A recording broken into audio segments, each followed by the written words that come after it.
Hey, what's up, guys, and welcome to the first ever Heat Seeker Sports podcast. We're doing a show today on best ball. My name's Simon Edwards at PumaCom on X, and I'm joined today by my friend Bob Gomes at Bobby Gomes over on X. Bob, what's going on, man? Bob's been super hot in the MLB streets and DFS lately, winning contests left and right. Bob, what's been going on, man? Nothing. Excited to talk some best ball with you, Simon. It's been a while. We used to do the show at another site. It was fantastic. Love having the opportunity to hop on here again with you and talk some basically best ball 2023. I feel like we talked about it 2 years ago. It's been 2 years, and obviously the landscape's changed. Every best ball slate is pretty much a different year. So yeah, I'm ready to hop in. Awesome. Yeah, and I couldn't think of a better first guest than my friend Bob. We did the show, as he mentioned, a best ball show a couple years ago for the basically the entire summer. So I'm glad to be reuniting with you, and I'm glad to have you on the inaugural show here. And for those of you out there, make sure you subscribe to Heat Seeker Sports, the YouTube channel. Make sure to give us a like on the video. And make sure to hit us on Twitter as well. Follow us at Heat Seeker Sports over on X, aka formerly Twitter.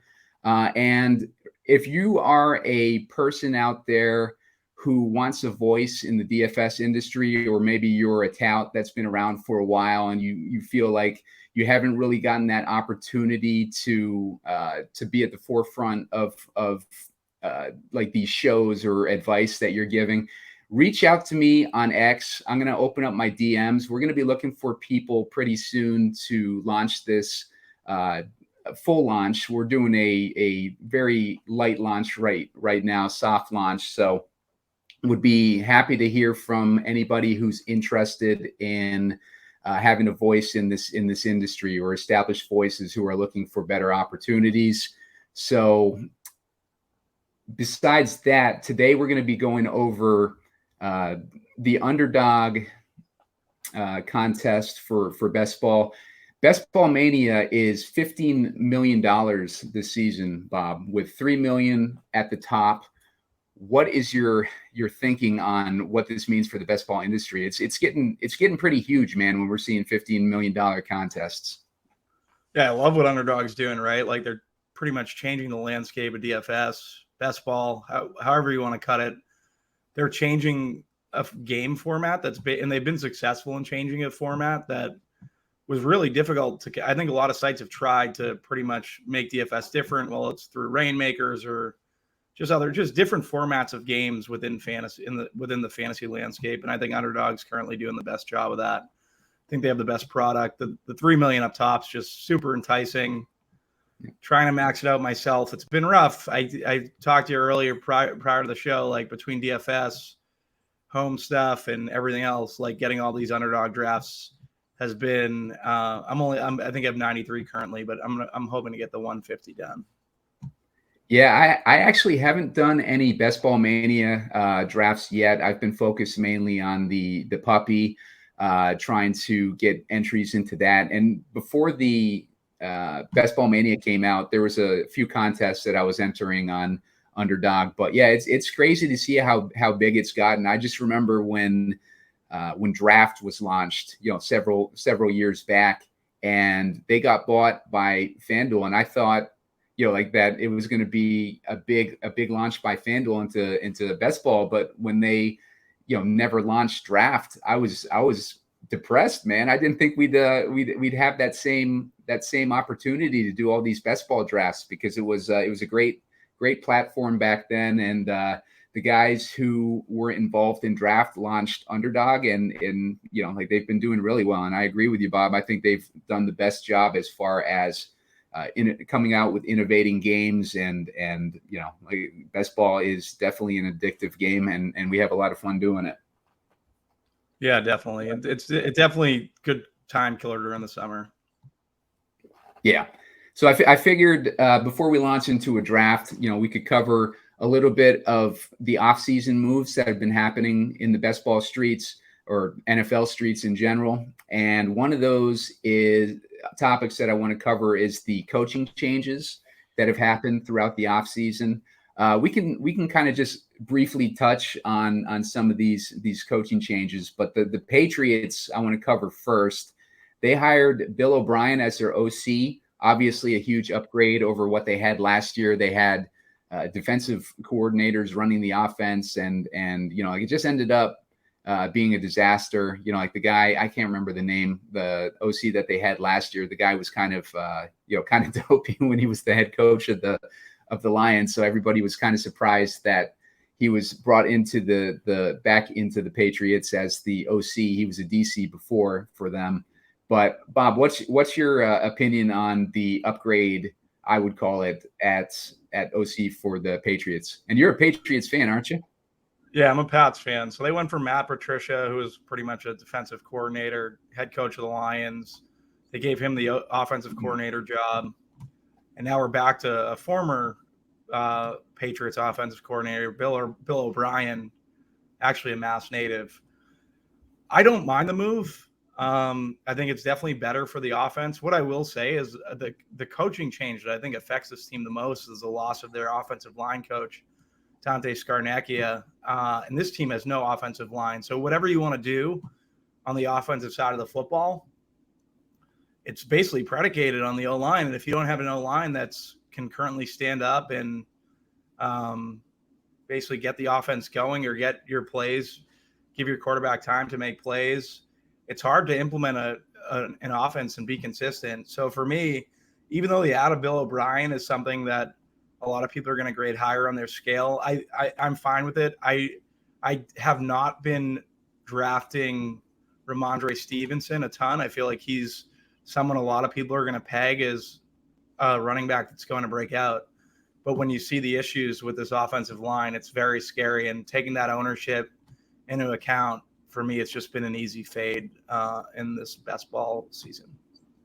Yeah, I haven't been drafting really any Ramondre in the drafts that I've done. Although I don't hate him. I just like other players better in that area. But I don't hate him either. I just think it's a good GTO play. I get what you're saying. Yeah, and I don't like Zeke coming into the team. Obviously, the Patriots just signed Ezekiel Elliott to join the backfield there. He is somewhat of a threat to Ramondre, but I think it'll be pretty close to maybe like what it was with Damian Harris and Ramondre. He was still eating in that situation. But what do you think the impact of Ezekiel Elliott's going to be? Like, how far do you think that drops Ramondre in your eyes?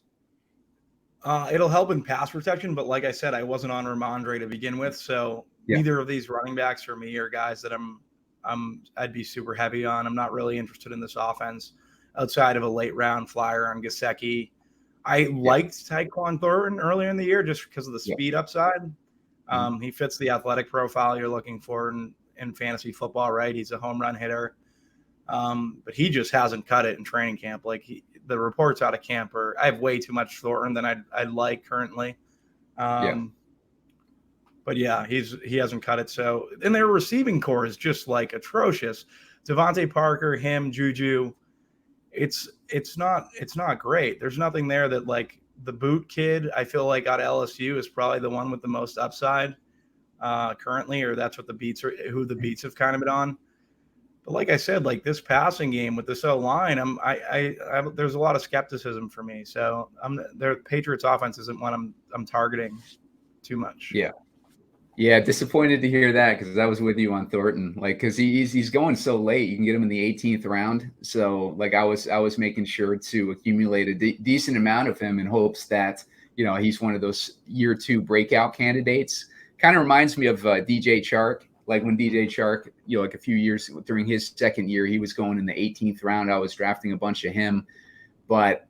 Yeah, hearing that about how he's been performing in camp is not is a little bit disheartening there, but yeah, it raised a lot of eyebrows with the Devontae Parker re-signing. They gave him a decent sized contract, and the guy played like 4 games last year. Like he was just like a non-factor like the entire season. And Gesicki, I'm with you. I think Gesicki was interesting to bring in.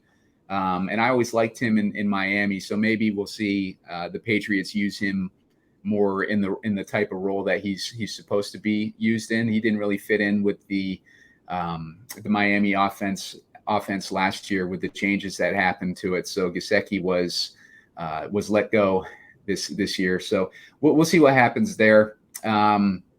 Sticking with the East, there we got the Jets, who brought in Nathaniel Hackett, and I think that was kind of a prelude to bringing in trying to land Aaron Rodgers. I think the Broncos last year tried to do the same thing, making this guy their head coach, and they never got Rodgers, and they got stuck with Hackett as a head coach, and he ended up being kind of disastrous. So the Jets end up picking him up as the OC over in New York, and I think he's going to be a much better fit like over with the Jets as an OC, especially with Rodgers backing him up and being part of that team now. They got a lot of weapons. They got a awesome defense. It's going to be like, I think the Jets are being a little bit underdrafted this year, apart from Garrett Wilson, who's going like the second round. I think Aaron Rodgers is going to have a big year this year, and he's going really late. And I hear a lot of people talking down on Rodgers, which to me is just like an opportunity, because when you get that much negative sentiment over a guy, it's going to drive down his value, and it's going to give an opportunity to stack the Jets pretty cheap. What are your thoughts there on Hackett joining the Jets, and what are your opinions on the situation they have this year? Hackett joining the Jets doesn't move the needle for me. It's Rodgers joining the Jets that moves the needle for me, right? Like Nathaniel Hackett previously, when he's just been an awful coach. His best years have been when he was with Rodgers. So yeah, it's a quarterback's league. Everyone thinks it's a coach's league. The quarterback gets it done. So I'm fine with Hackett just because he's attached to Rodgers. I'm fine with this Jets offense. I really like Garrett Wilson. I've been drafting as much as I can possibly get. Like you said, Rodgers going later is interesting, especially because like his other receivers, there's Lazard there, but then there's McCole, Hardman, who I like a good bit. He's around that like Tyquan Thornton range. So he's been someone that I've been supplanting Thornton for and taking a little bit of Hardman. Yeah. And then also like Corey Davis is a guy that he's just a football player, right? Pro's pro. If he makes the team, he's someone that I would have interest in. So these are guys that I'm trying to stack with Rodgers Wilson adds to like a 3-man stack there on the Jets side. Issue for the Jets is they don't play a ton of dome games, but they're going to be in games a lot. The usage, right, is going to be super condensed between Wilson, like going to Wilson. So I'm trying to get as much Garrett Wilson as possible. Yeah, and beauty of Rodgers not having a lot of dome games is, he just coming from Green Bay. He's played in Green Bay his whole career. He's played some great games in the winter elements up there. So, like not really a concern for me there so much. But it's more total points, yeah. Right? Like that's what I'm thinking. Exactly. Yep. He's not getting a Minnesota game. It's just his week 17 games versus New England. I'm pretty positive. Like it's more as in terms of scoring environments. Yeah, no doubt. Like, definitely will be a little bit rough there as far as the game totals and stuff like that. But, like Rodgers is capable, I think, of still, like putting up points. It's just going to be a matter of the game environments, especially with the Jets having like their solid defense and everything on top of that. So, yeah, like I could see definitely low scoring games, which, kind of points us to the running back situation over there where they got Breece Hall coming off an ACL injury.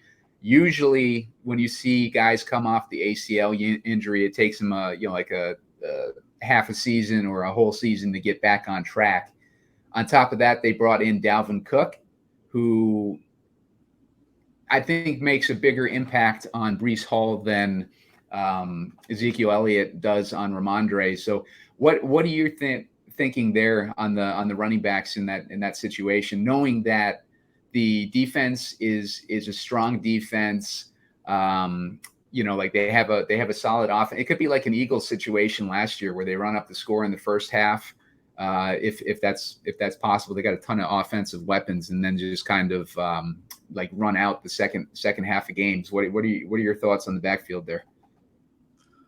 Yeah, Dalvin, Brees. I think Brees is going to be the guy. Brees would be someone I'd be trying to get over on. I do think Dalvin impacts him more than the impact that Zeke will have on Ramondre. But just now, Bill O'Brien tweeted out that Ezekiel Elliott is still a 3-down back. So for whatever reason, maybe they're trying to turn back the clock. Zeke's only 28 though, right? I don't know. I'm more happy that I'm under on Ramondre. Still wouldn't be high on Zeke going back to the Pats backfield. But in terms of the Jets backfield, I think you can confidently draft Brees. To me, like Dalvin has just looked as dusty as Zeke in the last year or two. So it's just like Brees was a stud last year too. Like I remember prior to the knee injury, and that was a very gruesome knee injury. I think it happened versus Denver. But yeah, he was on his way to having a phenomenal rookie season. Yeah. The Cook news also impacting your boy Madison. I remember a couple years ago when we were talking up Madison, you were drafting him a ton a couple years ago. So what are your thoughts here on Madison? Like just to get a little off topic. Yeah, I like Madison. I have a ton of Madison again. Just think he's going to see a ton of usage in that offense. I know there's a rookie there, but I like Madison. I like the upside. I like that offense in general. But yeah, I think he's one of the guys in these later rounds. Like if you're going heavy receiver, that you can kind of lean on, knowing that you're going to get a good workload from him. So he's someone I have a good fit of. He's one of those perfect guys in what they call the RB dead zone. I think the dead zone's kind of dead itself this year, just with all the quarterbacks going super early. But yeah, Madison is going in like that fourth, fifth, sixth round. I think he has the most feeling in that dead zone, right? Like he would be the guy that I think if someone jumps 2 rounds, it could be him. He's the guy that I've been, I think, hitting the most in that area, like for running back. Yeah, for sure. Like moving on to the Ravens. The Ravens signed Todd Monken, and he's famous in the NFL as far as the NFL for his year that he was a coach with the Buccaneers, and he had Jameis Winston and Fitzpatrick were lighting up the scoreboards and just putting up a ton of fantasy points. I remember the excitement over Jameis Winston leading into that season, and then like it ended up being a back and forth between Winston and Fitzpatrick. So, what are your thoughts on how that might affect Lamar Jackson this season? They're talking up Jackson maybe doing a lot more throwing this season and kind of pumping the brakes a little bit on the rushing, but I just think that he's got that too ingrained in his game. He's going to keep rushing, and now he just has more throwing upside. What are your thoughts there?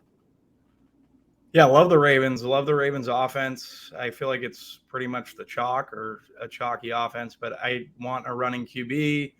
I want a QB that has upside. You got to think about it. He's thrown like 50 touchdowns to literally like tier 3 receivers. You know what I mean? Like now he's getting Odell, he's getting Zay. All the compliments about Zay's route running. He's got Bateman still. Add Andrews. Likely is going to be a weapon for them. And yeah, the Greg Roman offense has just gone stale. Like it wasn't an offense that I think could win a Super Bowl in this league. So now Lamar having more flexibility. The offense probably going to be more pass oriented. I see a lot of upside in drafting the stack. I think they're very cheap. I have a good bit of Odell. Once I heard everyone was fading Odell, I'll say I'll take Odell, I'll take Zay, I'll take Lamar. And even at the beginning of the best ball, like people weren't drafting. People are still waiting on QBs. They're absolutely playing this game wrong. Like you want Lamar or you want Fields. You want guys that are going to give you that floor every week because you got to win that 12-man, right? Like you got to get out of that 12-man. So you're playing it like a small field cash game. These are the guys I want as my QB. If all the high stakes cash players in DFS, like they're looking for that running quarterback with upside week in and week out, right? Because that's the guy that gives them the most chance to win in those single games. So, and this is just treat it like a 12. It's a 12-man, but treat it like a single game. Get those running QBs. Fields, I kept fading Fields all last year, and he just buried me for 6 weeks. So there's no way that I'm going into this and not having some Fields or some Lamar. And I think you can stack these guys too. I think they're gonna be able to hit multiple receivers. Like you can single stacks are fine with these guys in DFS, but you can get away with it in best ball because they just have to hit one or two. And if they do progress in terms of passing, which I think that Lamar has already taken that step, and now you're adding weapons, I think he's going to have a fantastic year. Like I am super bullish on Lamar. Yeah. And the best part of Lamar is he's the cheapest in that top tier of quarterbacks too. Like he's not though now. So he's not going higher. So I've been drafting him all summer, and he's starting. Yeah. I used to be able to get him in the third round easy if I just reached a couple picks. I'm not getting him anymore. You know what I mean? Like, so people are starting to adjust a little bit. Yeah. I've like in the puppy, I think I've been seeing him in the fourth round. So like, that's maybe where, like my mentality was there. I might get a shock to the system, like drafting in this Best Ball Mania contest we got coming up. But I agree with you on the Odell thing too. It's like, I don't understand where the hate for Odell is coming from. Like, I know he's coming off of a torn ACL, but like he's cheap enough so that, he's worth the risk in my opinion. Like he was coming alive at the end of the last season that he played with the Rams. And, like just when you get a coach that knows how to use him, like he can excel, and I think we got that in Monken. So it'll be interesting to see how those two, working together affects Odell's numbers this season. Moving on from there, we got the Texans, who DeMeco Ryans is the new head coach there, coming from the San Francisco Kyle Shanahan tree of coaches. We've seen some success there, like with the head coach of the Jets. I think, in my opinion, I like the Jets head coach. I think he's got his shit together, and he's been, just a like a solid coach in my opinion. And DeMeco Ryans is the latest. I think he was the DC over in San Francisco, right, Bob? Like, DC defensive coordinator. I think it was the defensive coordinator. For me, like this Texans team, I don't have a ton of interest in. More like Tank Dell and Michi as receivers, late Flyers. Even their running backs, like not a ton of interest in Pierce or Devin Singletary for that matter. And like it's a rookie quarterback, CJ Stroud. I don't think they should have drafted Stroud. I think Mills is fine. Like Mills, you just had to put guys around him. I think Mills might actually. I don't know. Have they named CJ Stroud the starter yet? I'm not sure. I haven't seen anything official. Yeah, I'm not too bullish on anyone in their offense. Maybe the tight end that came over from Dallas. What's his name? Schultz. I think it was Schultz, right? Maybe him because a rookie quarterback's going to lean on that tight end, but there's not much for me in this Texans offense. In terms of who's coaching, like I don't care. Yeah. I think from in terms of perspective. I think in terms of real life NFL, like DeMeco Ryans is going to be end up being a good coach. But as far as fantasy, you're absolutely right. You tend to want to avoid fantasy assets that are tied to these rookie quarterbacks. And I'm not drafting a whole lot of Texans. I've got some exposure to Pierce just because I think, with Ryan's background coming from San Francisco and the emphasis they like to put in the run game up there, I think Pierce has a good chance of having a breakout year. But apart from that, I'm not investing, much in this offense at all. Colts. Colts take over Shane Steichen from the Eagles. Steichen obviously had a role in helping to develop Jalen Hurts, and now he gets Anthony Richardson, who's a very, very similar quarterback in that, like they're both mainly, running quarterbacks, and they have some throwing ability as well. And they also picked up OC Jim Bob Cooter, who we know from originally from the Detroit Lion days. And not too sure, like last year, I guess he was the passing coordinator for the Jags last year. So that's another, like a good influence on Anthony Richardson, having a guy that helped develop Trevor Lawrence a little bit last year. So having those two guys together, I think that's bullish for Anthony Richardson. Like, and I'm more likely to draft a QB rookie that has the skill set of Anthony Richardson than any other QB. But again, like the assets tied to him are, going to be, kind of hit or miss. I don't know. I haven't drafted any of the other Colts, honestly. I drafted Anthony Richardson in the very beginning before he was with the Colts. This is before the Best Ball Mania and everything, like in the early stages of best ball drafting. And that was when I was getting Anthony Richardson in, like the 13th, 14th round. And now I think he's going like in the fifth, Bob? Like he's one of the top quarterbacks going. And I just think there's a lot of questions behind his skill set. Obviously, he's got the running chops, but like as far as throwing, I just keep hearing that he's very raw when it comes to throwing, and people are questioning his ability. And to me, he's just too expensive to take that kind of a risk. But what are your thoughts on that whole Colt situation? I'm out on Richardson. I know a lot of people, he's kind of like the darling rookie QB that people want to like use to not draft one of these higher end QBs. I would just draft the proven equities in Fields or Lamar Jackson. He's fine if you want to go there, but it's not something I'm doing currently. Jonathan Taylor's situation, I don't know what's going on with Taylor. I don't know, like how there seems to be like tension in that organization. They were trying to like stifle Taylor. I don't know if they're going to be run heavy. Yeah, it benefits Taylor. He's not someone I have a ton of though currently. Yeah. I don't think I have any Taylor actually, and Taylor on top of that, he's holding out right now. He hasn't practiced at all. Yeah, like so there's a lot of question marks. We've seen this before. We've seen this show before with the running backs holding out, and it usually doesn't end up well. Like so, a lot of questions behind the Colts right now, and I'm just avoiding them in general at this point with the way that Anthony Richardson has risen in price. But we'll see what the coaching staff is able to do with that team. The Titans. They sign OC Tim Kelly, former tight end coordinator, which could be good news for Chig. So what I don't really have any other thoughts other than that on this guy. But the OC, he gets DeAndre Hopkins like on the team this year, in addition to Chig, and they got Treylon Burks, his second year breakout candidate, and Burks. He looked good like when he played last year, but he was hurt a lot. Beginning of the preseason last year, there was a lot of issues with him, like having asthma problems. So he was having a tough time getting on the practice field.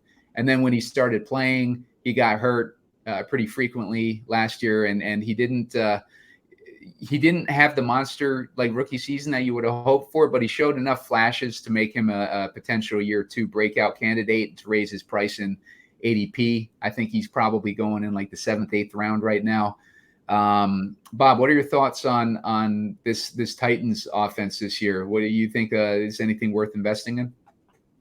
Maybe Spears. I was drafting a little bit of Burks like early, and then I was like, why am I drafting Titans receivers? And then they got Hopkins, and I just completely stopped drafting Burks.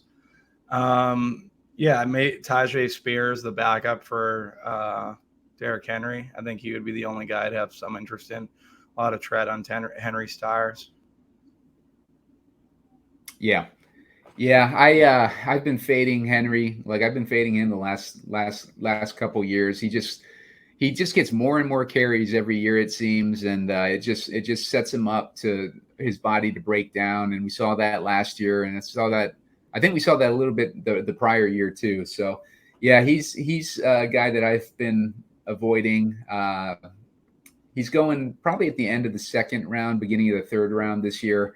But I'm still not buying at that price. There's a lot better options, in my opinion. Moving on to the Broncos, like obviously this is probably the biggest, most significant, coaching change of the offseason. Signing Sean Payton, formerly of the Saints, helped to lead Drew Brees to a Super Bowl. Basically, they had winning seasons like every year, pretty much, that Sean Payton was there, and he ended up being one of the most elite coaches in the league. And he's took the season off last year. A lot of talk about him uniting with Tom Brady to run the Dolphins in the offseason. A couple years, or like last year, ended up resulting in a suspension for the owner of the Dolphins, and they lost a draft pick, first round draft pick in the process, which was just absolutely ridiculous, that they were trying to do that stuff and cost them that much. It cost themselves that much.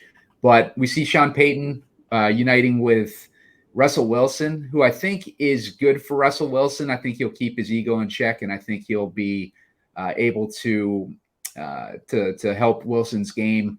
Wilson needs to focus more on his short game, improving his short game. He is treating it like it was a league several years back where you could just launch bombs all the time, but now the coverage has changed so much it kind of prevents those big plays that we used to have. So what are your thoughts here on what Peyton can mean for Russell Wilson? And are you buying into any of the Broncos this year? I am not buying into the Broncos. I think Peyton could help this Broncos team, but I don't think it will be with Wilson at the quarterback position. I don't think this year is going to be the greatest for the Broncos. Javante's there at running back. Who's the other running back they have? P. Ryan. They went and got P. Ryan. P. Ryan might be the guy who benefits the most from this like short passing game.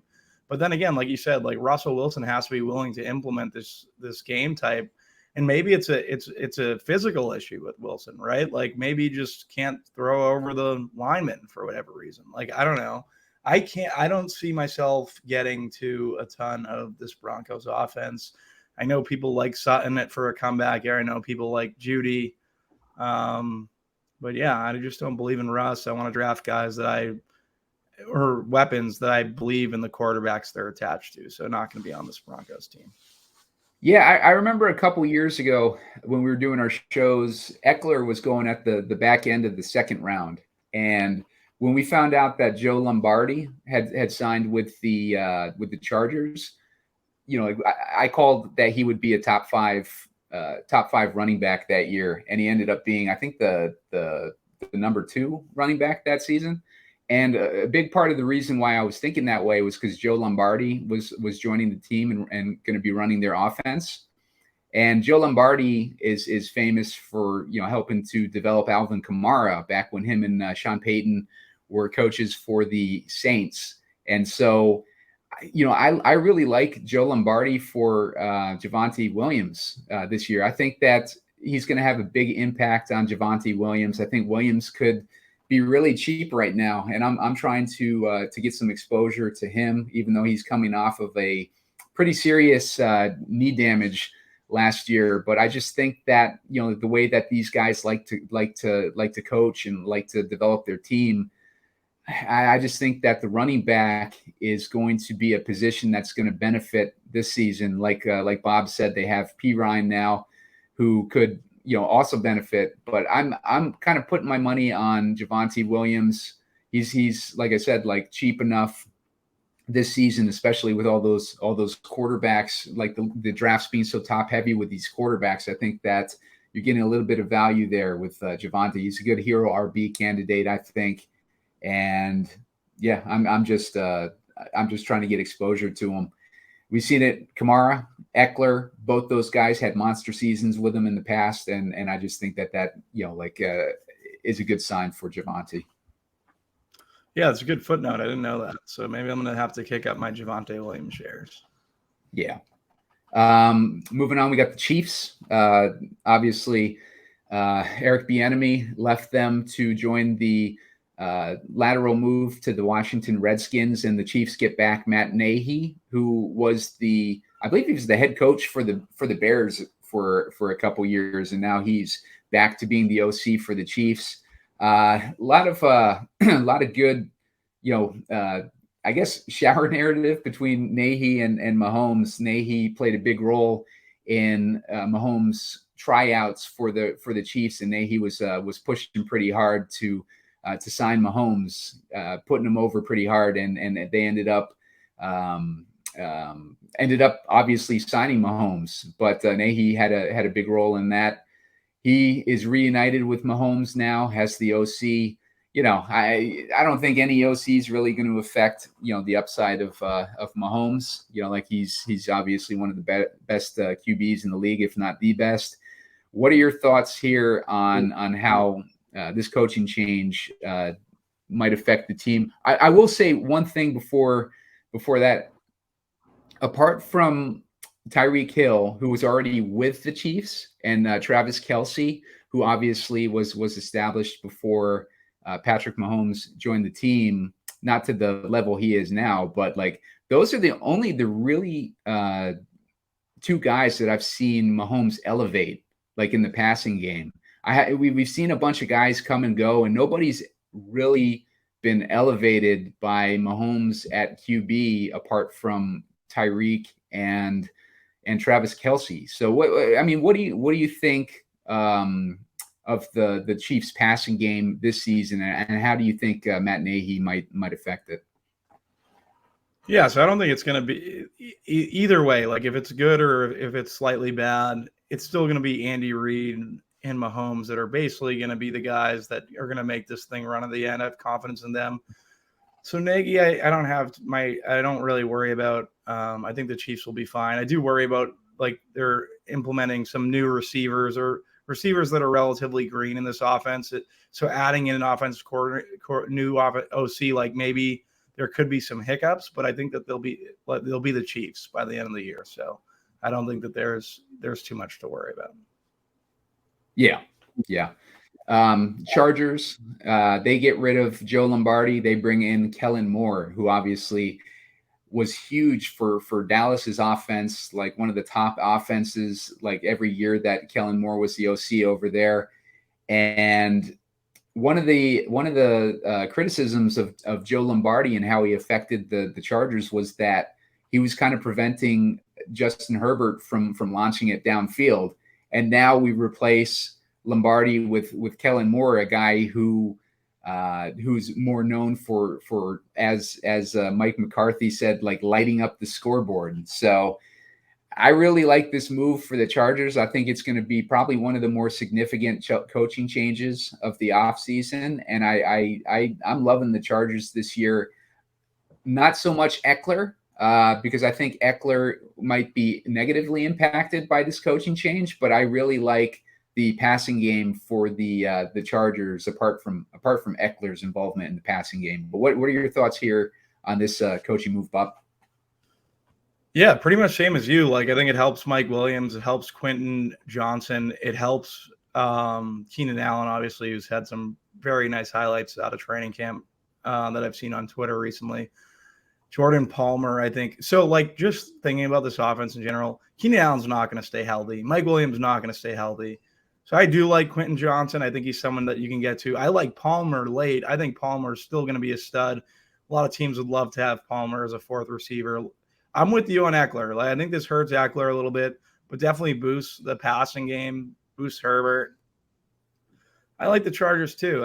I was looking at week 1 stuff, and I really like that game, the San Diego-Miami game.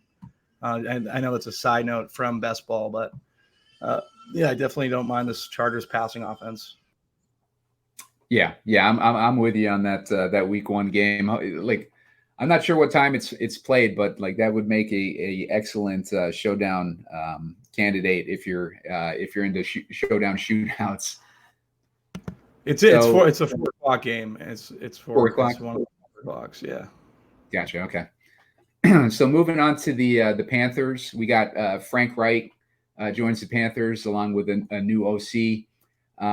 Frank Wright, he's a former quarterback, and he has a history of quarterback development. Had some success with Carson Wentz, but then he went to the Colts, and they kept just recycling these geriatric quarterbacks. Like they had Phillip Rivers, they had Wentz. They brought in Wentz there, Matt Ryan, all these just like dusty old quarterbacks that they kept bringing in, not really giving Frank Reich an opportunity to develop anybody.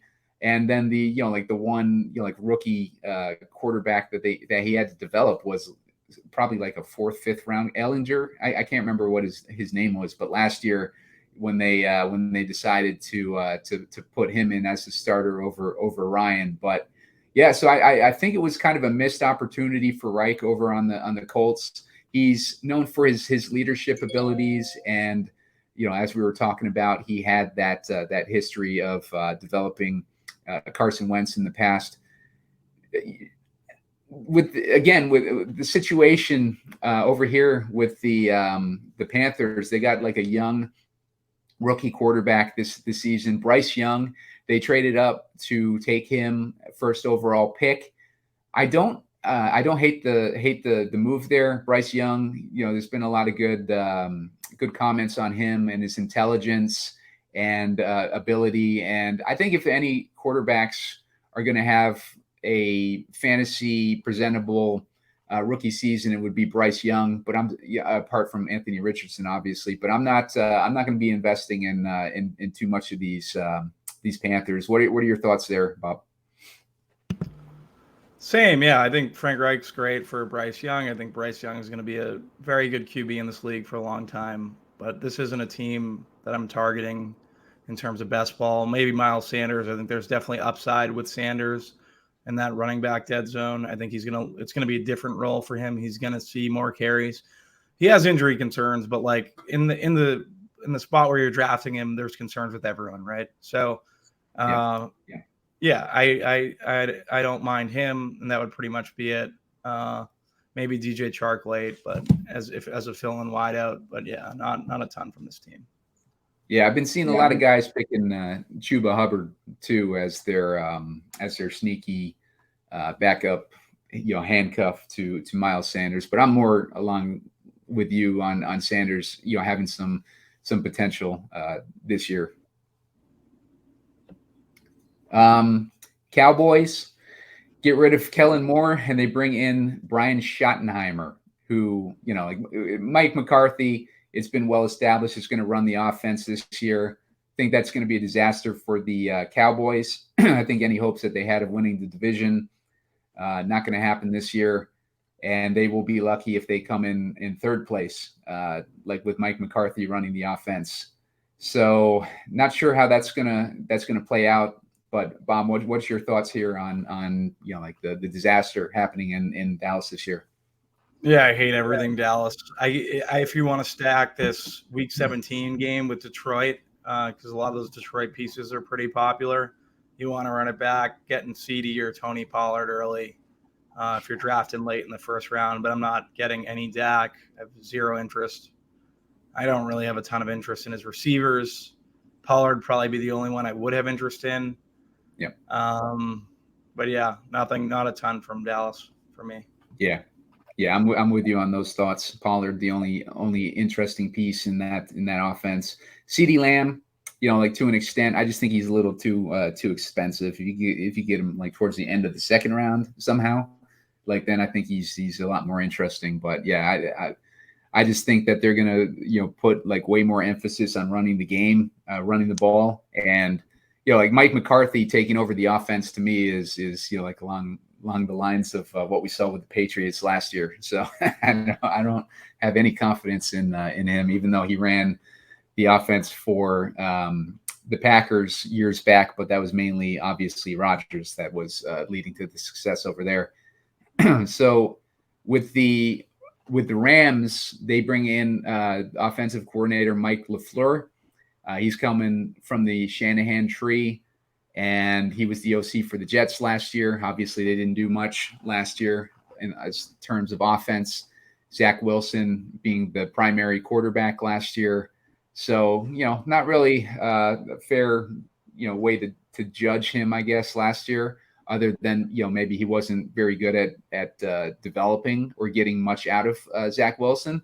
If you watch Hard Knocks this year, it seems like Rodgers is doing a good job kind of nurturing Wilson this season. And I think Rodgers will probably be able to do a better job of getting something out of Wilson than LaFleur did.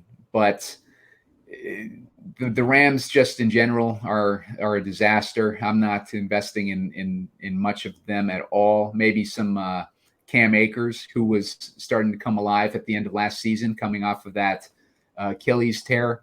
But yeah, Cam Akers is really the only person at the current price, like going like 7th, 8th round, I believe, that I would be interested in drafting here. What do you think, Bob? Yeah, so for me, for the Rams, I think Cup's interesting always. And like Stafford, if you get Cup, you can just get Stafford as a secondary stack because they're so condensed, right? It's going to be Cup, Stafford, Higbee. You know who it's going to. One of their rookie running backs that I think's interesting to take a flyer on is Zach Evans. They just rotate running backs, this team. So I do think Zach Evans could break into their rotation. And who knows? Maybe Cam Akers gets hurt and Zach Evans is running and he's a starter. You just got to kind of follow what he's doing in training camp. But he's like a flyer that I've been taking. Hopefully he doesn't get cut. But I think he'll make the team. So, yeah, he's someone I like. Good stuff. I have to check him out. I didn't go that deep into the roster over with the Rams, but that's a good note there. The Eagles, they obviously lost both their OC and their DC this year. I think that's bad news for the Eagles because when we've seen Sirianni posed with a situation where he has to adjust, like he doesn't do well with adjustment. We saw it with the center of their defense. The run stuffer got hurt. The rookie run stuffer got hurt, and they became completely susceptible to the run. Just one piece, made them completely susceptible. They ended up having to bring in a couple guys, and Ndamukong and some other guy to be on their defensive line to finally plug that hole. But they when they were faced with any sort of adjustment that they had to make, Jalen Hurts getting hurt, for example, they didn't win any games, I believe, without Jalen Hurts. Once he got hurt, they weren't good at adjusting. And I think when Sirianni losing both the OC and DC this year, even though he's still got the team intact, I think that's going to be some bad news for the Eagles. I think that it's possible that maybe the Giants swoop in and take this division this year. And I see the Eagles coming in second place, and I could see the Cowboys falling behind that if they're able to hold off the Redskins. But what are your thoughts here on the Eagles situation and bringing in these new coaches? I think the Eagles would be fine. They have way too much talent on offense. I think Sirianni's a good head coach. What I do worry about is, and especially from a fantasy standpoint or best ball, whatever, when the Eagles get a lead, they immediately take the air out of the ball and they'll just sit on it. And I think they're going to play in a lot of games where they have a significant lead. So for me, Hurts falls behind Lamar, falls behind Josh Allen. I think Devontae Smith's going to have a fantastic year. I prefer him to A.J. Brown. In terms of the running backs, everyone is on Swift. Swift's fine. I think Penny's an interesting handcuff from a GTO perspective because it's just they're another team where we could get Kenneth Gainwell getting carries or seeing action, which I think we definitely will, even though they added both Swift and Penny. So, yeah, the coaching situation, I don't know. That's a bit Dable's a good coach in New York. He get that team together, but this Eagles team just has too much talent. I think they should have won the Super Bowl. Jalen Hurts, fantastic. I don't see them really slowing down anytime soon. Yeah, I think they had a good performance in the Super Bowl for sure. I would just add too. I remember last year being high on the Eagles going into the season just based on their schedule. Last year they had one of the easiest projected schedules according to Warren Sharp's schedule projections, strength of schedule. This year it's going to be a lot more difficult for them, and that is part of the reason why I think their offense will stay in games, will be needed to stay in games a lot more this season. Like, I don't think they're going to be running up the score like they did last year. And then it's just going to kind of depend on how they're able to make those adjustments with the coaching staff there. If Sirianni's able to pull it off, like I remember they were doing really well last year, which was predictable with strength of schedule, and everybody was calling for Sirianni to be the coach of the year. And as soon as they ran into that adversity, he just like dropped off a cliff because they stopped winning games, and like nobody had him in the conversation by the end of the season. So like I'm a little bit skeptical on Sirianni. Like, I haven't been. He's gotten them to the playoffs 2 years in a row, which is obviously a good accomplishment. But like I'm just a little bit skeptical on him. So we'll see what happens there. The Bucks have signed offensive coordinator Dave Canales. They got rid of who was the OC before? I can't remember his name. He was he was pretty good though. Like, I like their OC that they had before. I don't really see any reason to invest in the Bucks at all this year. They seem like they're going to be kind of a mess. They got Baker Mayfield at quarterback. I'm taking Evans and Godwin just because they seem cheap. And when I get to that stage in the draft, I usually don't really see options that I like much better. But I'm not high on them by any means. But Bob, where's your head at with these Bucks and the new coaching change there? Yeah, Rachaad White is probably the guy that I'd have the most interest in. Evans, Godwin, not a ton of interest on my end. I know they're going to be trailing a lot. I understand why people would be drafting one of them. Would probably prefer Evans just because of the touchdown upside. Mm-hmm. But for me, it's pretty much Rachaad White in that running back dead zone. He has upside too. So he's someone I would have interest in in my running back pool, but there's really not a ton here. Yeah, I'm with you on White too. I think he's a good breakout candidate there, and they might lean more heavily on that run game this year with Baker Mayfield at the helm. So Bob, let's take this opportunity to jump into a draft. Let's see. You want to do the Best Ball Mania? Yeah. Do you want me in this too? Yeah. Do you want to jump in? Yeah, I'll do a 3 count on it. Are we gonna? I tried doing this on another person's show, and I couldn't get into the right. I didn't get into the right one. So I don't think it's as easy to get into the same one anymore. Gotcha. We could draft one together. That's not a big deal for me. Yeah. Do you want to do it on yours, or you want me to do it? Yeah. I could do it. No, I'll do it. Yeah, I got the screen share all set up with it. So let's see. Yeah, it's easier that way. All right.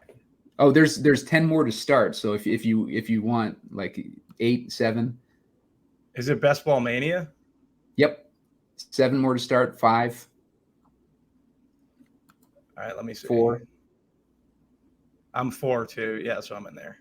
Okay, good. All right. Let me set up this screen share here.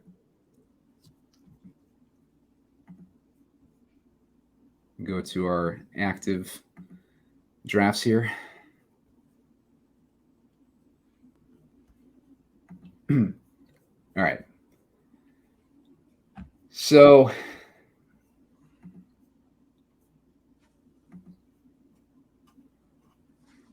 We're just waiting on 4 people to sign up here, and then we'll be able to launch. So in the meantime, just a reminder, please hit the like button for us.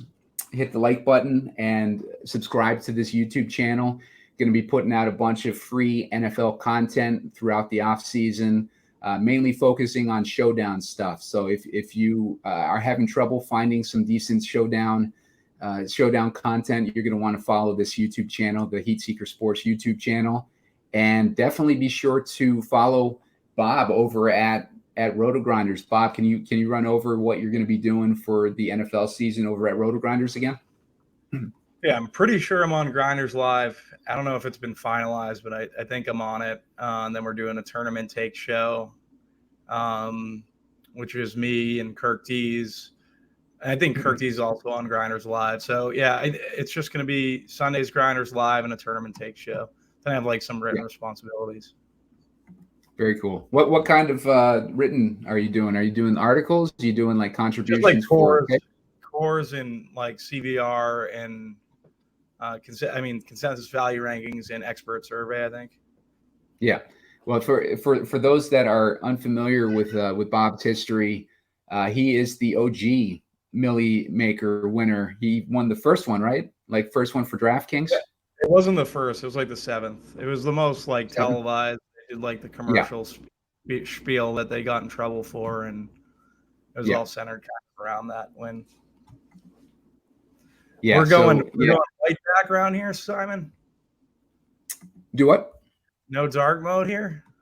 Yo, yeah, no, I'm too boomerish to have figured that out yet. I haven't really messed around with my settings in like years. How many? Where are you? You're in here? Yeah, I am. Where am I? I am pick 6. 1, 2, 3, 4, 5. Yeah, six pick here. And where are you? Yeah, I am probably the worst pick at 9. So. Oh, 9? Yeah, I will say though, I like being on the back end of drafts this year as opposed to the front end. Like just because I think you still have a lot of good like wide receiver options on the back end. I like Amon-Ra. I think he's going to have a big season this year. I like Devontae Adams. Like I think he's kind of cheap. I don't like him as much as I didn't really like him last year. I don't really like love him this year, but I like where he's going at the back end of that first round and the top end of the second round. So I don't hate his draft value this season.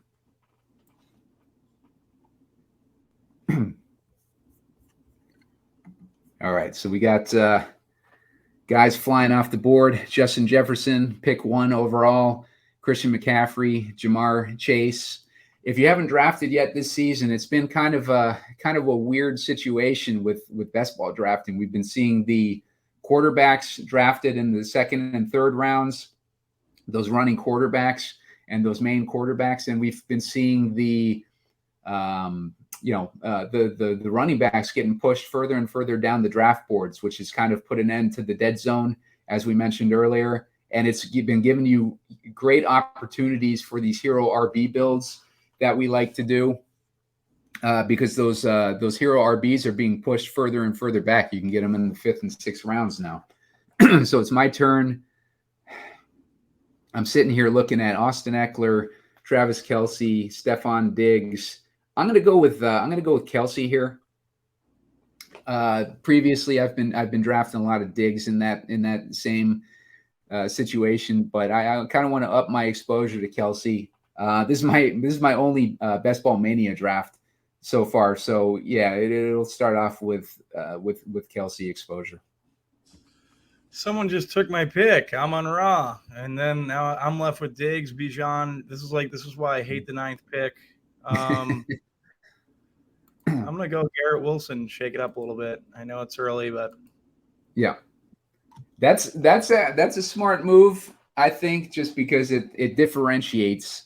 It can help differentiate you as long as like who you would normally. I think Garrett Wilson is going to be a top 10 ADP next year. Yeah. I think Rodgers. Yeah, Yeah. joining Rodgers is completely underrated this season. I think people have negative thoughts on him based on like some stuff that he said like outside of playing the game, and I think that's probably influencing people's opinions of him, honestly, and it's pushing him further down the draft board, which is a huge opportunity. Like if you're a value seeker, because it's you can get Aaron Rodgers pretty cheap, and he's got a chip on his shoulder this season, and he's been all in with the Jets. He's been showing up to training camp, which he typically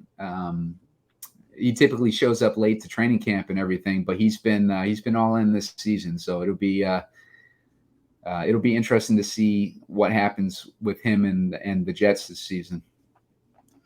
So I'm up again.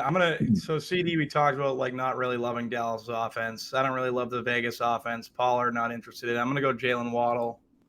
Yep. Like the Week 17 matchup versus the Ravens. Think that could be a shootout. I know the Week 17 narrative is big for everyone, so Yep. I think that would be an interesting game stack and just setting it up that way by drafting Waddle. I was actually hoping that Waddle would fall to me, but I end up with Devontae Adams, and he hasn't really fallen this far for me so far. So I feel like I got a good value getting him at the 19th pick when he's ADP is 15. Yep. So as far as like some of these year two breakout candidates for wide receivers, Bob, like who are you liking the most? Like which obviously Garrett Wilson and who was the other one? Garrett Wilson. Oh, I guess Garrett Wilson's the main one for a candidate. Garrett Wilson, Devontae, Christian Watson. These guys all. Is Devontae year 2? It might be year 3.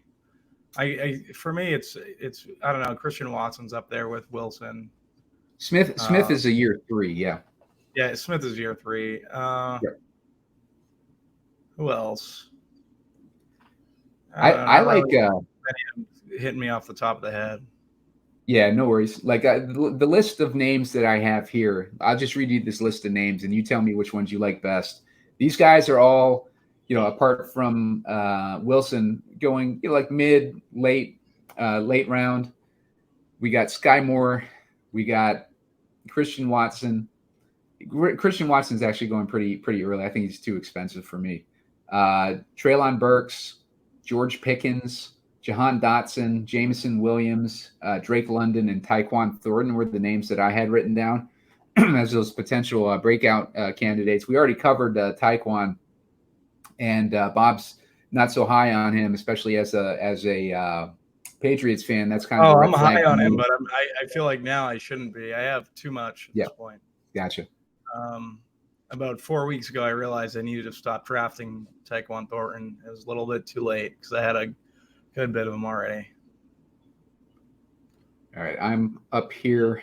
You know what? I'm going to go with Lamar Jackson here in the 3rd round. Sniping me. Because I know Bob wants him, and this gives me Lamar Jackson, Devontae Adams, and Travis Kelce as my start. I feel pretty good with that start if things break my way. But it could also, there are also a couple old guys there that could easily break the other way, and I could be drafting the perennial year late on these guys. Yeah. Now I'm in an interesting position. I'm going to take some Brees. Going to go Brees. Actually, you know what? No, I can go Brees here. I'll go Brees. Why not? Yeah. Give me some Brees. Yeah, and if you're watching this video, feel free to leave some comments in the comment section, letting us know which of the year 2 breakout candidates you guys think is going to have the biggest season this year. Like I hear a lot of different opinions on these guys. I like Sky Moore a lot. I think Kadarius Toney, dude's always hurt. He's already hurt this year, and I don't know.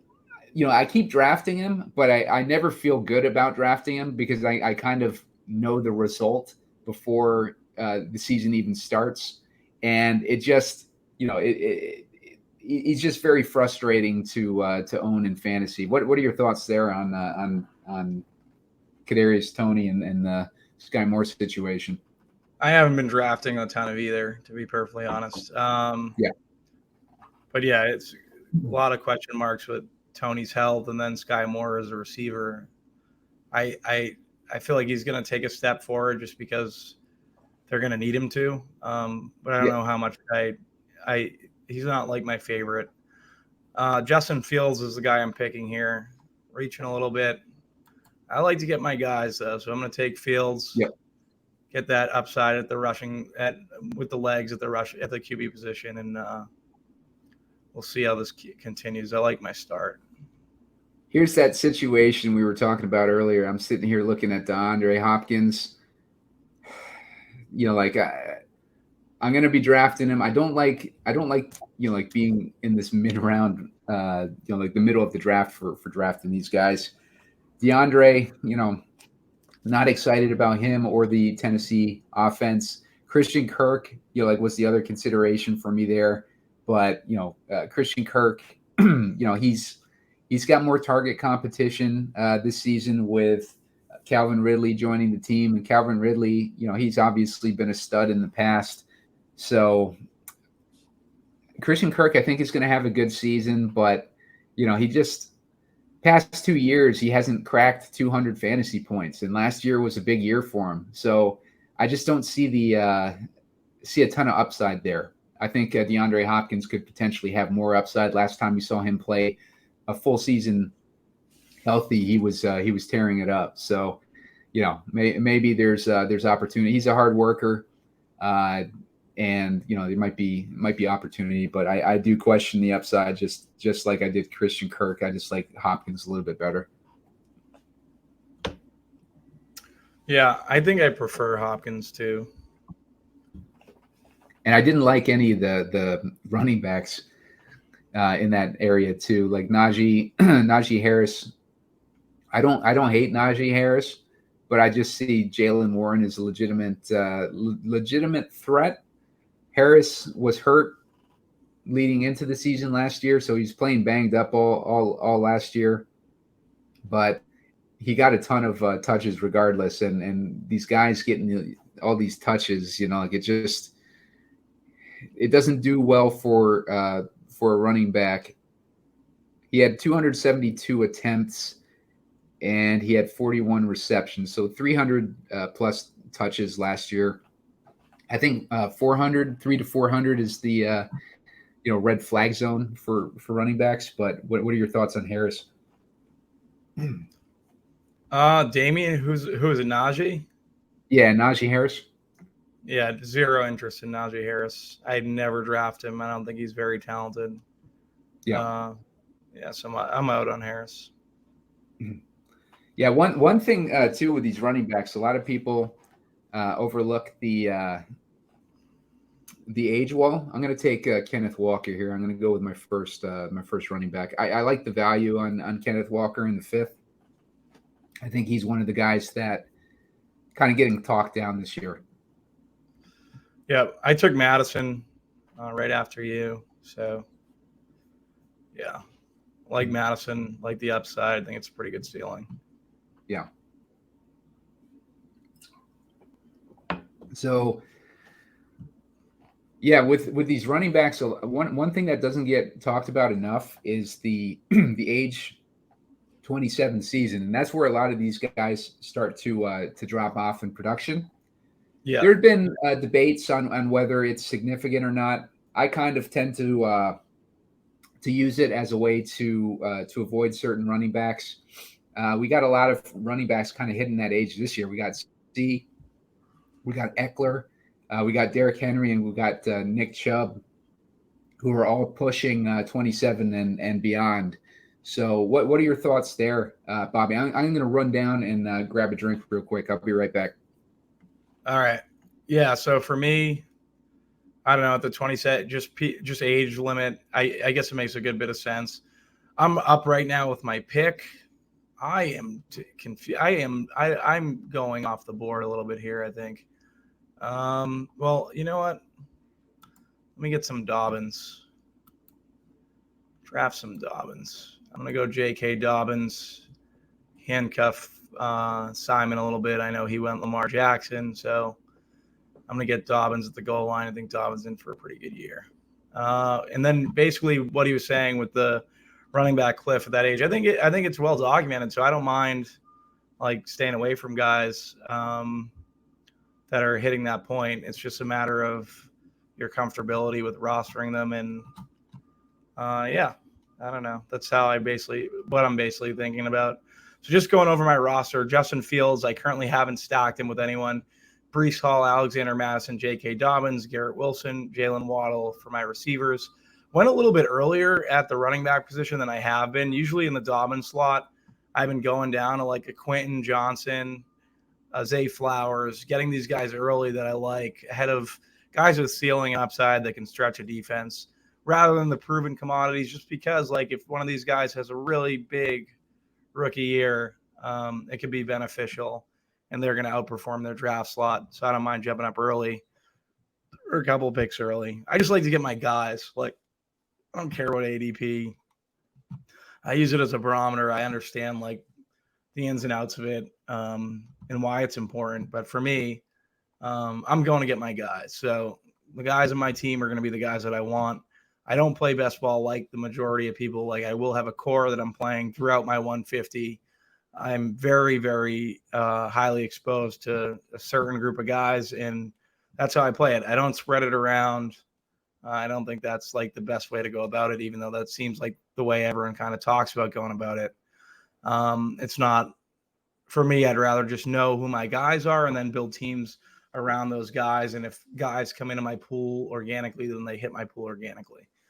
Coming up, just thinking about it, Puma, he took Javonte Williams. So, yeah. So for me, Cook, Quentin Johnson, these guys are the guys that are in play. Kamara. I'm going to take Alvin. I just think I know I got a little bit heavy on the running back position, but I like what I'm seeing here, and it's what's falling to me. So now I have Breece, Madison, Dobbins, Kamara. I think that's a pretty solid 4. Yeah, and I'm looking at I got 2 running backs right now, which is kind of unusual for me. But Kenneth Walker and Javonte Williams both kind of fell into places where I like them, so I grabbed them. And I've got Lamar Jackson, I've got Devontae Adams, Hopkins, and Addison. I took Addison. I heard you talking about taking those rookie receivers. I like Addison situation this year on the Vikings. They got rid of Adam Thielen, and the only other competition is KJ Osborne for that wide receiver 2. And I just think Addison has more upside there. We've seen Osborne in the league for a couple years now, and he's shown flashes for sure, enough to probably impress the coaching staff. So it might be a little bit tricky for Addison to get as much field time as we would like, but I have some confidence there. All right, so here we go with Treylon Burks. Oh God, I've got both the receivers for Tennessee right now, Bob. So I'm gonna be. I just reached and took your guy Odell. If you're waiting on him, he's gone. I'm just letting you know. Yeah, I should have freaking done that. I wasn't thinking. If you were waiting on him, so that's the thing is like, you got to take your guy. He's 108.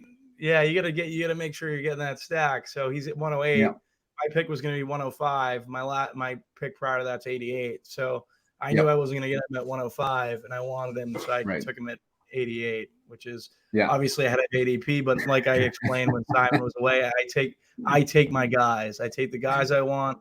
I don't care about ADP all that much. I want my team to score. Yeah. That's what I love about Bob, drafting with Bob. It's like the old Leroy Jenkins meme with the guy that charges in on the video game. Like it's Bob doesn't mess around with getting his guys, and that's coming from the mind of a DFS pro, like a guy who's had a ton of success. Bob's the hottest guy in MLB right now. in DFS. He's won a ton of these big, large field tournaments lately, and he's one of the guys that's won a Millie Maker in the past. And he's had a ton of success with NFL, and now he's kind of taking that strategic mentality over here to best ball, and you're kind of getting some insight on how a guy who's had a lot of that game theory success is approaching these contests. Yeah, thanks for the kind words, Simon. Yeah, basically for me, like I said, I feel like everyone kind of spreads out exposure, and I like to keep it tight. I'm pretty much how I'm doing it. So yeah. Let's see. Let me move this this board down here a bit. Apologies to the viewers for not keeping up on that. We are now in the ninth round. My pick is coming up next. I'm looking at Pat Fryermuth is the guy that top. Obviously, I got Kelsey, so I don't need him. Tyler Boyd, no interest there. Michael Thomas, some interest there, but I'm going to go with Kadarius Toney. That gives me another Chief to stack with Kelsey there, and it gives me another wide receiver with upside. I've got Treylon Burks. I took him in the last round. I got Addison. I feel like he's got some decent upside, and Kadarius Toney's got some upside. That might make up for any lacking of upside that I might have with Hopkins.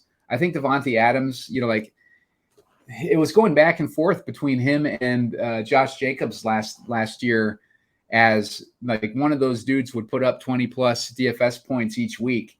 And Devontae Adams was doing really well last year. And, I don't feel like they got much of a downgrade with Jimmy G joining as the quarterback this year. Jimmy G, a lot of success in San Francisco from a winning perspective, maybe not necessarily from a fantasy perspective, but will be interesting to see how Jimmy G performs with a new coach that was actually played a role in drafting him back when he was with the Patriots in Josh McDaniels. I'm not a huge fan of McDaniels in general, but I think it'll be interesting to see what happens when him and Jimmy G reunite this year. Yeah, I do too. I'm interested to see how that kind of all works out. Or if Brady comes down from the press box, says he wants another go at it. So for me, I just took Achane, took him ahead of ADP, just like that Miami offense in general. And now here I'm setting up my 3-man stack with. Here I'm going to take Rodgers. It's just going to. So I have Brees. I have Garrett Wilson, and I have Rodgers. So that stack set up for me. My field stack, I got to start figuring that out and how I'm going to approach that. But yeah, I like that I got this Jets, this little Jet stack here. Yeah, it's not looking good for my any type of a Ravens stack for me. Let's see. I may. What is Cousins bye week 13? I may go with he's got a 13 week 13 bye week 2. I'm going to go with Michael Thomas here. I just think that there's upside with Michael Thomas. You can. I would get likely late and maybe add a Duvernay. Yeah, that's where you're kind of at. Yeah. I'm going to be definitely having to look on the back end of this draft for like some of the scraps as far as that Ravens stack. Geno Smith, I'm not high on Geno Smith at all this year. I think he's getting like way too much buzz. He had an easy schedule last year, and if you looked at the underlying stats, I think Warren Sharp made a pretty good case against over reading too much into Geno Smith's performance last year. I always read the Sharp football book that he puts out every year. He puts out like this 500-page book, and like for me with my attention span, it's very hard to get through 500 pages, like as Bob knows, because I kept saying, hey, when I get done with this Sharp book, let's do a draft together. It took freaking forever to get through it. But Warren Sharp, kind of painted a picture of Geno Smith's year last year and some of the underlying stats that if you look at it, may not look as impressive as it was, given that he was the comeback player of the year. So I not too high on Geno, but I don't hate his weapons, but just seeing Geno, support that many weapons, I just don't know how likely that would be. Daniel Jones is for me, like I think Geno's fine. It's just a matter of like how he's too high in terms of like public perception. He's kind of past the point of where I think he's should be drafted. So I don't have much. Yeah. I don't have any. Yeah, I agree. Let's see here. Darnell Mooney. I kind of like Darnell Mooney. Sorry, yeah. I kind of like him too. Like, but Darnell Mooney is kind of the opposite. He's been undertalked a lot this season. He had a breakout season a couple years ago, and then last year I think he was playing hurt a lot, so he didn't really get. I think he does better though, like when he's got another guy taking up all the attention, like Allen Robinson.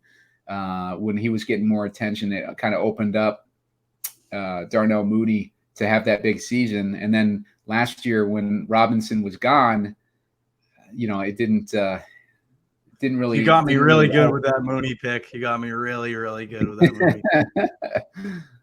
You had to get me back though. I get it. No, it makes sense. Yep. I knew I was hoping you would just keep talking and not see it. Shoot. One thing nobody can accuse us of, Bob, is collusion. Like when we're doing drafts together. Definitely not colluding. Shoot, McKinnon, Harris. I need receivers bad. My highest owned player last year, KJ Osborne. I think I can. He had 3 touchdowns, and my teams weren't the greatest around him. So, he had 3 touchdowns in like this. I think the first week of playoffs. So KJ, we're gonna take some. I know Addison's there and whatever. I think KJ's still fine. Yeah, that's where I ended up going. I'm not liking my my week 13 bye week here, man. It's like all the guys I've been drafting in this slot are just like all week 13 guys. So I couldn't do stacks that I'd like to. I kind of like Sam Howell, but I got to pick a guy here quick. I'm gonna go with I'm gonna go with Kenneth Gainwell here. Needed a running back. Gainwell's gotten some decent buzz in camp, and I was listening to the Establish the Run podcast the other day, and they had on a beat writer for the Eagles, and he was kind of talking down all the talk on Gainwell because there was a couple days where Gainwell was running with the first team offense, so people were getting all excited about it. But then he was like, "Well, they were practicing the 2-minute drill like in those 2 days, so don't get like too high on Gainwell there." Yeah, I like Gainwell. They have 3 running backs, but yep. Yeah. Oh shoot, my receivers are in trouble. I got to move this. Mooney was the play. Mooney's the guy that I feel like is going so overlooked, and I love getting him in field stacks because Kid is an absolute stud. And if Fields has matured as a passer, he's getting to a second read or third read. Mooney's going to become very viable very quickly. Let me see here. I don't even know where. Am I coming up in terms of picks? Yeah. Okay. I'm next. Jonathan. Oh, you're next. Yeah. I don't like my options at all for my my backup QB. I'm just gonna go with Purdy, even though I have no real stacking possibilities there. But God, man, my stacking situation is not good. How good is this Mingo kid? I've heard good things. I think Evan Silva is high on him. Blanked an NFL debut. Yeah, we'll take him. We need upside, so yeah. We'll Yeah, I am. This next pick of mine, I'm going to be looking. I think for my backup tight end, I like Chig a lot. Oh shit! I didn't realize that Bob's going to draft ahead of me before I said that. So I just you can have I know Shig. what's coming up. You don't want Chig? All right, good. I like Chig. I like Irv Smith on the Bengals. I think that's a good pickup for them, and it might finally give Irv Smith that opportunity to break out that we've been waiting for. Where was he last year? Where was Irv Smith last year? Was he with the Jets? A lot of Irv Smith. Irv Smith was with Minnesota. Was he with Minnesota Did you not last year? take Irv Smith? I know he was with Irv, was with Minnesota for most of his career, but I thought for some reason he was on a different team last year. Did you not take Irv Smith? No, he's still there. You want Chig though, right? That's who I was leaning. All right, Chig or God, I gotta look at some of these. Taysom's still available. He's always interesting at that tight end designation.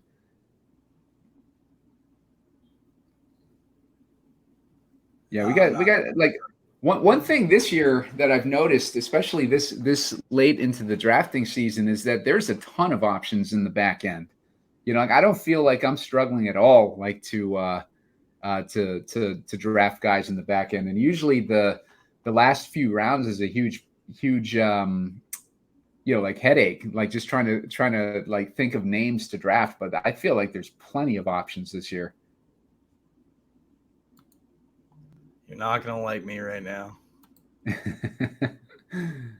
You took Irv?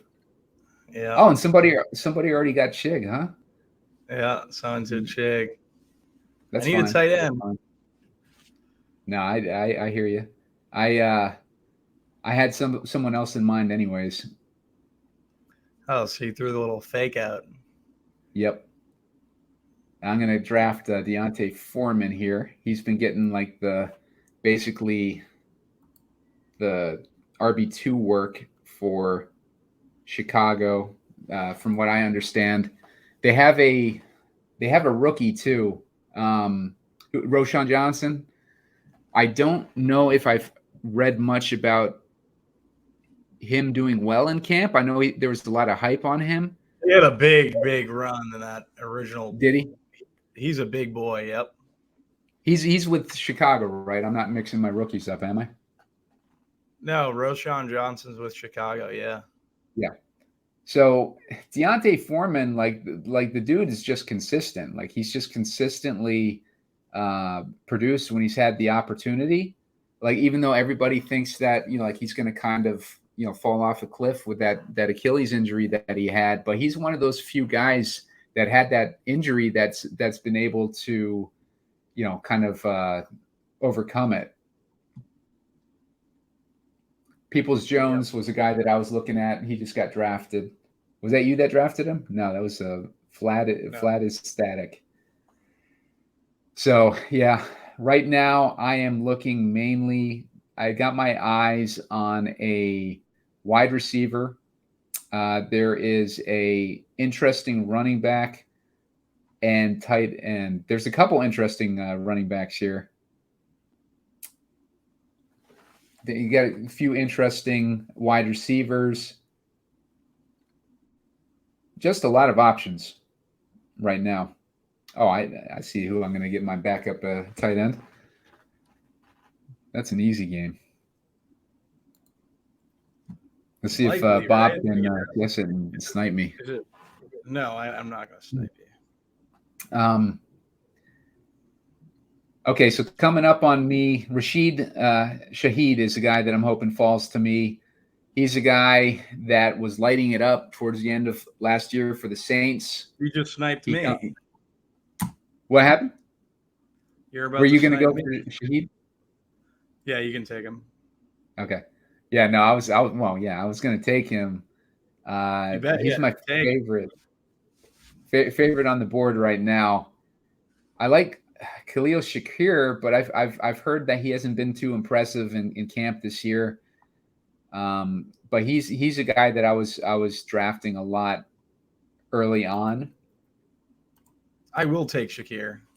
Yeah, I like Shakir a good bit. So. yeah, he's I like both he's a him and Rashid. So yeah, I think you're on yeah, point with both of those guys. That is interesting to hear that he hasn't had a good camp. I know Gabe Davis has had a fantastic camp. yeah. I still think Shakir in that offense is someone you should be targeting just because like it's that offense, right? Like you want guys from that offense. What's the word on Jalen Hyatt? Have you heard any word on him in camp? For me, I'm not sure. I think a lot of people are high on him. Yeah, I am not because he hasn't faced press coverage a ton, and now it's just the NFL. It's a totally different animal. You have to be able to get off press. There's 30 receivers on that Giants team. So yeah, I'm not interested in Hyatt for that reason. gotcha. Yeah, I see it. Yeah, the more I scroll down and see the available players, like the more it's just like it's going to be tough deciding between guys like towards the back end of these drafts. Like I just see so many guys that I want to draft down there. One guy I see down here is Terrace Marshall. How's Terrace Marshall going at 215? Like that dude, he's expected to miss a couple weeks, but you're grabbing him in the 18th round. You only want to get like a couple weeks during the season when you're drafting someone that low. He's gonna crack your lineup. And I think that Terrace Marshall is, without any real target competition in Carolina, and he's a big bodied receiver. Like could be a good target for a rookie quarterback. So he showed a couple flashes last year. He's kind of been a disappointment from a fantasy perspective and probably from a real NFL perspective. But look at he really hasn't had any decent quarterbacks, and now he's got someone who could be legit. I just took Michi, but I might regret not taking the guy I wanted. It's gonna be tight if I end up getting him. I don't hate Michi at all. Like I'm taking Tyler Conklin as my backup tight end here. Big fan of Tyler Conklin. Big fan of the Jets this year, and the fact that Conklin's going so late is just I feel like that's a freebie there. McCole Hardman still on the board. Just to give you some of these names that are around. That's the one I want, and I'm worried. Yeah, I'll probably avoid Hardman like in this particular draft, so you don't have to worry about me jumping in on that. It's still going to be tight. Let's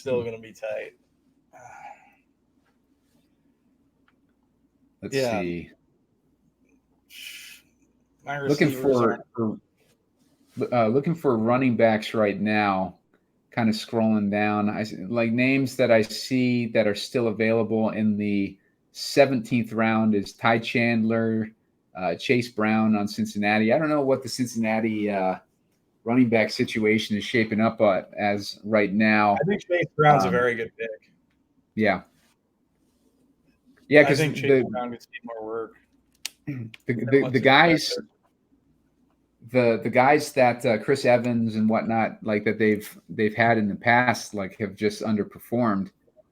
A lot of people thought that Chris Evans would be taking over that RB2 role last year, but then P. Ryan like just had a great season, and never was really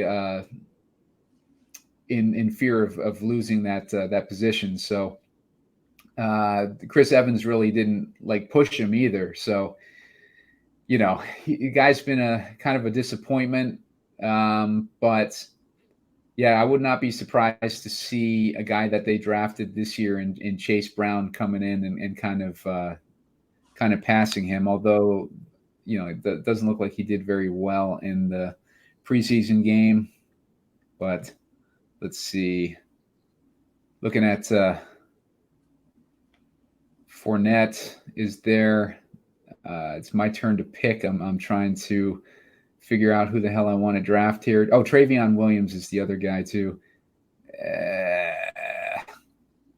All right, I'm just going to take Latavius Murray. It's not my optimal pick there, but that dude. Oh, that dude always seems to come out of nowhere when he joins a new team, and Buffalo is definitely a spot where he could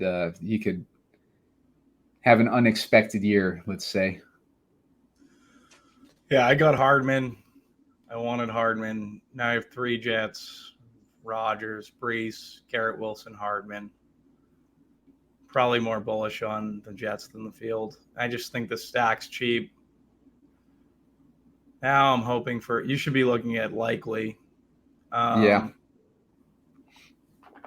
Now I'm hoping for for me, I just want good players that are attached to good QBs at this point. So Yeah. Joshua Palmer is a guy that, he's the 4th receiver in Charger land, but he's also a very good 4th receiver. And I do worry about the health of these other guys in front of him. Keenan Allen's up there in age. Mike Williams never stays healthy.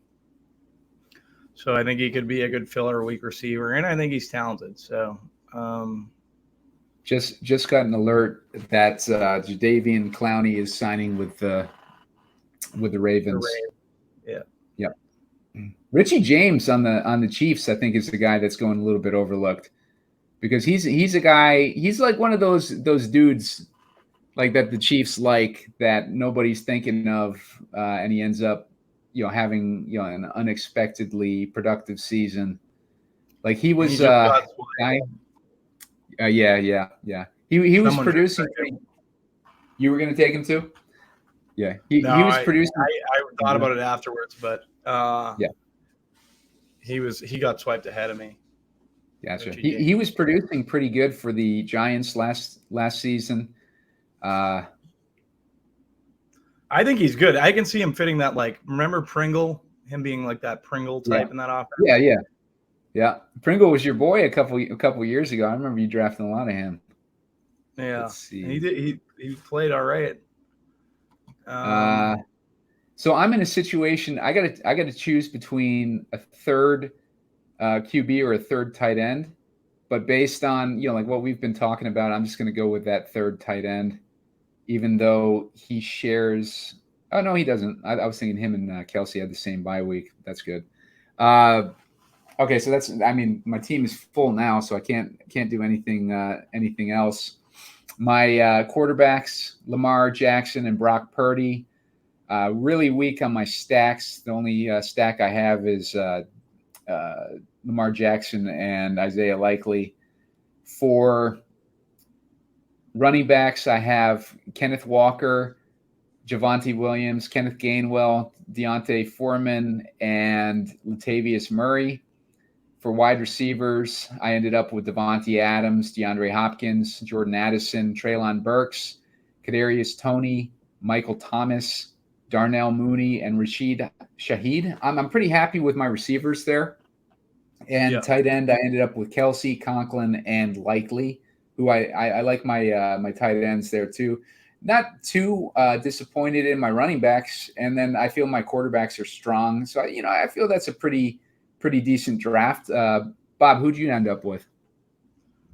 Yeah, that's a good team. For me, I took Fields as my QB1. Then I took Rodgers.